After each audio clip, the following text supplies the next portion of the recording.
So let's talk about minimalism. For a long time, when you heard that word, you'd probably picture these really stark, empty, almost cold spaces. But what if there's another way to think about it? A way to find that simplicity that isn't about what you lack, but about what you choose with intention.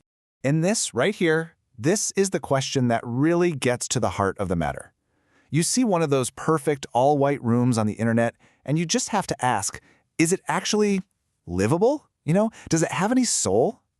Today, we're going to explore a philosophy that has a really beautiful answer to that question. See, for way too long, minimalism felt like some kind of aesthetic performance. It was all about subtracting things just for the sake of subtracting, and it often left a space feeling cold, uninviting, like a sterile landscape. Okay, this slide really breaks down the shift in thinking. We're moving away from words like deprivation and emptiness. Instead, warm minimalism talks about intention, about creating a space that actually restores you, a space that has a soul. It's not about what you get rid of. It's all about what you purposefully, lovingly choose to keep. So this brings us to the core belief of this whole warmer philosophy. It's really about changing the entire purpose of our home. And this is where things get really, really interesting. Think about it for a second. So much in our lives is constantly fighting for our attention, right? Our phones, our jobs, just the nonstop noise. The whole idea here is that your home should be the antidote to all of that. It should be your sanctuary, a place that gives energy back to you instead of demanding more of it.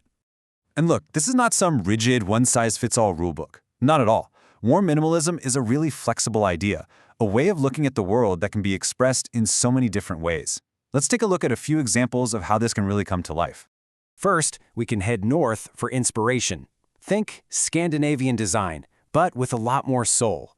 It's all about using beautiful natural materials, like light woods, and really smart, simple designs to make everyday life just feel a little bit smoother, a little less frustrating.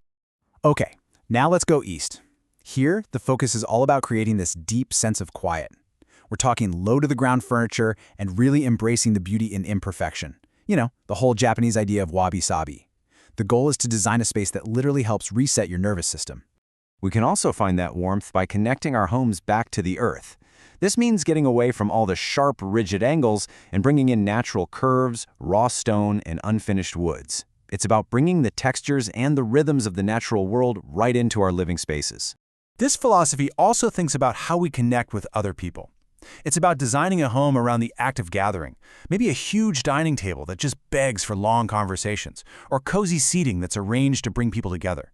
The whole point is to create a home that supports a really rich social life. Warmth can also come from history. When you use reclaimed wood or a vintage piece of furniture, you're not just adding an object to a room, you're adding its story. That ancestral weight can ground a really modern, simple space and give it this incredible sense of permanence and depth. And finally, warm minimalism is about creating mental space. By using long horizontal lines, uncluttered views, and a palette of earth tones, you can actually help your mind feel more expansive, less trapped. It literally gives you room to breathe and think more clearly. Okay, so those are all the different ways this can look and feel. But how do you actually do it? Well, it all comes down to 3 really practical, actionable ideas. It really just boils down to these 3 key pillars. All right, so here's where the philosophy becomes a real method. These are 3 guideposts: subtraction over decoration, tactile wealth over visual noise, and the heirloom standard. Let's break down what each of these really means. So, this first pillar goes against a really common urge. We're not just adding stuff to a room to make it look decorated. No, we're removing the distractions so that the things that truly matter and our own personalities can finally shine through. It's about revealing who you are, not covering it up. So how do you decide what to keep and what to subtract? Well, every single object has to earn its place in your home. It has to pass the test. Is it useful? Is it genuinely, deeply beautiful to you? Or does it hold a really meaningful story? If it doesn't check at least one of those boxes, it might just be noise. Pillar number 2 is all about engaging more than just your eyes. It's about choosing materials based on how they feel.